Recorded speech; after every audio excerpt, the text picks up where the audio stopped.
बिस्मिल्लाहिर्रहमानिर्रहीम अस्सलामु अलैकुम वरहमतुल्लाहि वबरकातुहू। Dear students, welcome to study time. Social studies for Pakistan Oxford grade 5 की नेक्स्ट वीडियो की तरफ आगे बढ़ते हैं। आपसे गुजारिश है कि स्टडी टाइम को सब्सक्राइब करें और साथ बेल आइकन के बटन को दबा दें ताकि नई आने वाली वीडियोज़ की नोटिफिकेशन आपको बर वक्त पहुँच सकें। तो चलिए आगे चलते हैं अपनी नेक्स्ट वीडियो की जानब, और ये आखिरी वीडियो है। चैप्टर 2 वर्ल्ड क्लाइमेट की वीडियोज़ बनाने का अमल जारी है और उसकी आखिरी वीडियो की तरफ आगे बढ़ते हैं। और ये आपका page number 12, ways you can help reduce the effect of climate change. आबो हवा की तब्दीली के असरात को कम करने के लिए तरीके जो आपकी मदद कर सकते हैं। वेज वो तरीके, यू कैन हेल्प जो आपकी मदद कर सकते हैं रिड्यूस कम करने के लिए द इफ़ेक्ट्स असरात को ऑफ क्लाइमेट चेंज, आबो हवा की तब्दीली के। आबो हवा की तब्दीली जो है वो ख़तरनाक होती है किसी भी इलाके के लिए, तो उसको कम करने के लिए क्या तरीके हो सकते हैं वो आपको यहाँ पे आपके साथ शेयर किए जाएंगे। तो नंबर 1, बी एनर्जी एफिशिएंट, तवानाई की बचत कीजिए। तवानाई की बचत आप कैसे कर सकते हैं ये आप ख़ुद ही समझ सकते हैं कि जहाँ पे आपको जहाँ से आप कोशिश कर सकते हैं। तवानाई जो है वो आपकी बिजली की सूरत में भी है, तवानाई आपकी पेट्रोल की सूरत में भी है, तवानाई आपकी आग की सूरत में भी है, यानी कि सुई गैस की सूरत में भी है। तो जहाँ से हो सके आप बचत करने की कोशिश करें। यूज़ लेस इलेक्ट्रिसिटी, कम बिजली इस्तेमाल करें। अब होता ही है कि हमारे घरों के अंदर एहतियात नहीं की जाती, और जो भी किसी कमरे में जाता है, घर में 4 या 5 या 6 कमरे हैं, तो जब भी आप देखें तो वहाँ हर कमरे के अंदर 2-2 3-3 बल्ब जो है ना वो ऑन होते हैं। तो ऐसा नहीं होना चाहिए, ज़रूरत के तहत उनको ऑन करना चाहिए, अदरवाइज़ बंद करना चाहिए। Turn off the lights when no bodies in the room, जब घर में कमरे में कोई ना हो तो तमाम बत्तियां बुझा देनी चाहिए। यूज़ एनर्जी एफिशिएंट लाइटिंग, जो कम खर्च वाले बल्ब हैं उनको इस्तेमाल करना चाहिए। Number 2, save water bye turning of taps when not in use, जब इस्तेमाल ना हो रहा हो तो हमें टूटियाँ पानी वाली बंद कर देनी चाहिए। Number 3, completely turn off electrical appliances such as computers and television when they are not in use, जब हम इस्तेमाल नहीं करते तो अक्सर हम अपने मोबाइल या मुख्तलिफ़ चीज़ें जो उनको लगा रहने देते हैं ऑटो पे लगा देते हैं, या हमारे कंप्यूटर्स हैं वो ऑन रहते हैं, हाइबरनेट हो जाते हैं। तो हमें इन तमाम चीज़ों को जब हम इस्तेमाल नहीं कर रहे तो इनको अच्छी तरह से बंद करना चाहिए। Number 4, plant more trees because trees absorb carbon dioxide, हमें अपने घरों के अंदर, महलों के अंदर ज़्यादा से ज़्यादा दरख्त उगाने चाहिए क्योंकि ये कार्बन डाइऑक्साइड को ज़्यादा जज़ब करते हैं और ऑक्सीजन को रिलीज़ करते हैं। नंबर 5, वॉक और use A bicycle rather than travelling in vehicles when ever you can, जहाँ तक हो सके हमें कोशिश करनी चाहिए कि कोई भी काम है हम चल के करें या बाइसिकल का इस्तेमाल करें, बजाय इसके कि हम मोटरसाइकिल पर या अपनी गाड़ी पर, कार पर सफ़र करें, क्योंकि गाड़ी या कार सफ़र को इस्तेमाल करेंगे, पेट्रोल जलेगा और वो कार्बन डाइऑक्साइड गैस को फ़ज़ा का हिस्सा बनाएगा। Number 6, dry clothes under the sun, अपने कपड़ों को सूरज के नीचे खुश्क करें। Instead of using a clothes dryer, बजाय इसके कि हम क्लोथ ड्रायर या इस्त्री वगैरह इस्तेमाल करें, उससे भी कार्बन पैदा होता है, कार्बन डाइऑक्साइड पैदा होती है। Number 7, recycle paper, metal, glass and some plastic can be recycled. तो अगला टॉपिक है recycle. Paper, metal, glass and some plastic, कागज़ों को, धाती चीज़ों को, शीशे को और कुछ प्लास्टिक की चीज़ें ऐसी होती हैं जिनको रिसाइकल किया जा सकता है, यानी वो ख़त्म हो जाती हैं, उसको हम जो है ना वो फेंक देते हैं रूढ़ी पे या डस्टबिन में फेंक देते हैं, वो ज़ाया हो जाती हैं, उनको दोबारा रिसाइकल करके इस्तेमाल के काबिल बनाया जा सकता है। Do not just been it, इसको सिर्फ बिन में ना फेंकें। बाय लेस प्लास्टिक, प्लास्टिक कम से कम खरीदें। व्हेन फोटो कॉपिंग और printing use both sides of paper, जब आप पेपर इस्तेमाल करते हैं तो उसकी दोनों साइड्स को इस्तेमाल करें, पेपर को ज़ाया नहीं करें। Number 8, wash clothes in cold और वार्म वाटर, कपड़ों को हमेशा ठंडे या गर्म पानी में, ज़्यादा हॉट में इस्तेमाल नहीं करें, क्योंकि हॉट में करेंगे तो फिर ज़्यादा एनर्जी यूज़ करेंगे तो उस सूरत में जो कार्बन डाइऑक्साइड गैसेस या फिर जो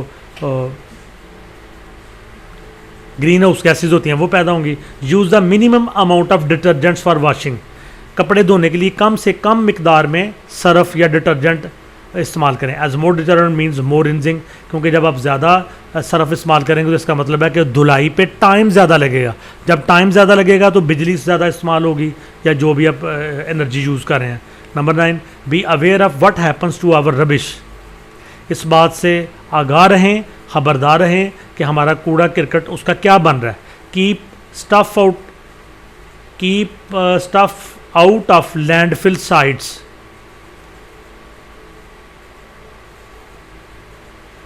अपना जो कूड़े करकट का सामान है वो जो ज़मीनी जगह हैं वहाँ पे बिला वजह नहीं फेंकें। Kitchen and garden waste can be composted. Kitchen का जो वेस्ट होता है, कचरा होता है, और जो गार्डन का वेस्ट होता है, इनको कंपोस्ट किया जा सकता है, यानी इनकी खाद बनाई जा सकती है। तो ये रिसाइकलिंग थी। तो इसके साथ ही हम एक्सरसाइज को भी सॉल्व कर लेते हैं। क्वेश्चंस दिए गए हैं, ये क्वेश्चंस आप खुद देख के सॉल्व करेंगे क्योंकि आप लेसन को बड़ी अच्छी तरह पढ़ चुके हैं। अदरवाइज़ आपके टीचर्स आपको इसका सोल्यूशन देंगे, लेकिन मैं इनके क्वेश्चन पढ़ देता हूँ तो आगे आपको समझ आ सके। Question 1, in what ways does the climate affect our lives. वो कौन से तरीके हैं जिनके ज़रिए से हमारी आबो हवा हमारी ज़िंदगियों पर असरअंदाज होती है। Question number 2, look at the map on page 9। Page 9 के ऊपर नक्शे को देखें and note the lines of latitude. Latitude की जो लकीरें हैं, लाइनें हैं, खतूत हैं, खतूत अर्ज़बल्द हैं, उनको देखें। Which divide the world into climatic regions, जो मुख्तलिफ क्लाइमेटिक रीजन्स में दुनिया को तकसीम करती हैं। इसको हम पढ़ चुके हैं। Question number 3, what are some of the factors that influence climate. वो कौन से चंद अवामल हैं जो हमारी आबो हवा पे असरअंदाज होते हैं। Question number 4, what is climate change. आबो हवा की तब्दीली से क्या मुराद है। Question number 5, how can planting more trees help to reduce climate change. किस तरह से ज़्यादा पौधे उगाने से जो आबो हवा की तब्दीली है उसको कम किया जा सकता है। Question number 6, what are green house gases. Green house gases क्या होती हैं। Question number 7, what is the greenhouse effect. Greenhouse असर क्या होता है। Question number 8, what kind of human activities are responsible for climate change. वो कौन सी इंसानी सरगर्मियाँ हैं जो मौसम की तब्दीली की ज़िम्मेदार हैं। Question number 9, what can you as an individual to control climate change. आप बतौर फ़र्द जो आबो हवा की तब्दीली है इसको काबू करने के लिए क्या किरदार अदा कर सकते हैं। वर्क पेज को देखेंगे। इसकी पहली एक्टिविटी है A activity, study the table on page 9। Page 9 पे टेबल को देखें and then answer this question. पे सवाल के जवाब दें। Number 1, the place with the highest annual rainfall. तो वो जगह जहाँ पे सबसे ज़्यादा रेनफॉल होती है हम देख चुके हैं, ये मरी में होती है। The place with the lowest annual rainfall, तो सबसे कम कहाँ पे होती है, ये नौकुंडी में होती है। Number 3, the place with the lowest average winter temperature. औसत जो टेम्परेचर है लोएस्ट, कम से कम, वो कौन सी जगह है।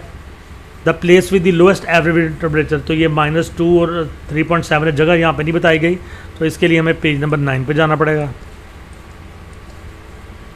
ये है जी लोएस्ट टेम्परेचर,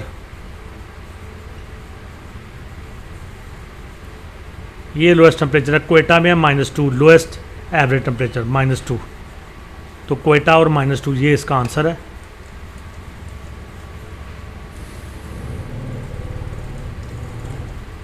आगे the place with the highest average summer temperature, तो ये भी यहाँ पर टेम्परेचर फिल किया गया है। तो जगह भी हमने बतानी है कि हाईएस्ट एवरेज टेम्परेचर किस जगह का है, उसके लिए फिर हमें पेज नंबर 9 पे जाना पड़ेगा।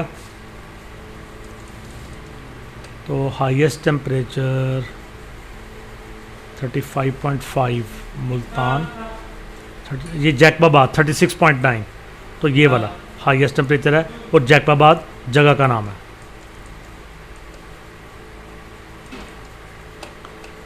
Number 5, compare the climates of Murree and Quetta, how are they alike and how do they differ. Murree और क्वेटा के जो आबो हवा है इसको कंपेयर करें, इसका मुआवजा करें, ये एक जैसी किस तरह से हैं और आपस में मुख्तलिफ किस तरह से हैं। तो ये दोनों की जो टेबल के ऊपर जो डिटेल्स दी हैं उनको पढ़ के आप इसका आंसर लिखेंगे। B activity, read and mark the sentences below as true T और फॉल्स एफ।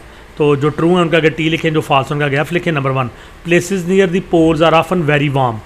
पोल्स कुतबैन यानी कि नॉर्थ पोल और साउथ पोल के करीब जो जगह होती हैं वो बहुत ज़्यादा गर्म होती हैं, तो ये आप पढ़ चुके हैं, तो इसका आंसर लिखें। Number 2, people living in cold climates build houses with sloping roofs. जो ठंडे इलाकों में लोग रहते हैं वो जो घर बनाते हैं उनकी छतें स्लोप वाली होती हैं। स्लोप वाली छतें इसलिए बनाई जाती हैं कि जब बर्फ़बारी हो तो बर्फ़ ऊपर से फिसल जाए। तो इसको भी देखें आप कि इसका आंसर ट्रू है या फॉल्स है। नंबर 3, मरी has a very dry climate with little rainfall. मरी की आबो हवा बहुत खुश्क है और यहाँ बहुत कम बारिश होती है। Number 4, climate affects how we live. जो आबो हवा है वो हमारे ऊपर असरअंदाज होती है कि हमारा रहन सहन किस तरह का है। Number 5, wheat needs a lot of heat and rainfall to grow well. गंदम को बहुत ज़्यादा हरारत और बारिश की ज़रूरत होती है ग्रो करने के लिए। C activity make a bar graph to show the data for the average rainfall in June in your city. आप अपने शहर का जो बार ग्राफ बनाएं, ये ग्राफ की मुख्तलिफ किस्में होती हैं, तो बार ग्राफ बनाएं और उसमें जून के अंदर जो एवरेज रेनफॉल आपके शहर में होती है उसको दिखाएं।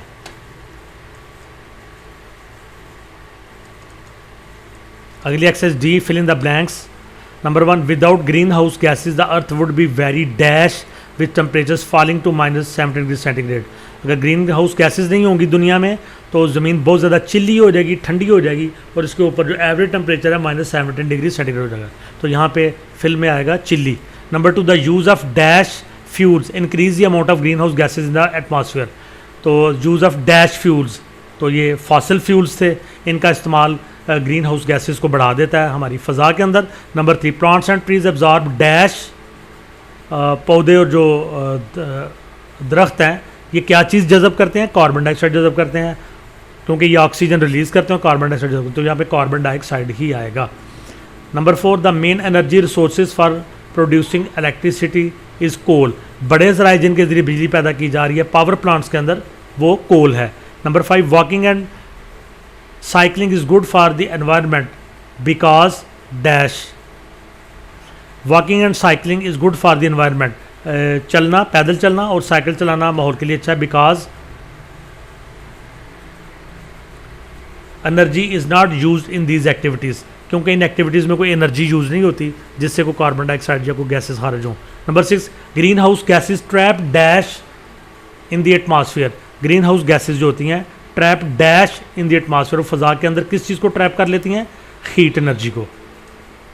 जी स्टूडेंट्स, यहीं पे हमारी ये आखिरी वीडियो ख़त्म होती है। इंशाल्लाह नेक्स्ट जो चैप्टर है उसकी वीडियोस के साथ आपसे दोबारा मुलाकात होगी। वीडियो को लाइक करें, कमेंट्स दें और साथ अपने दोस्तों के साथ शेयर करें और स्टडी टाइम को सब्सक्राइब करें। अल्लाह हाफ़िज़।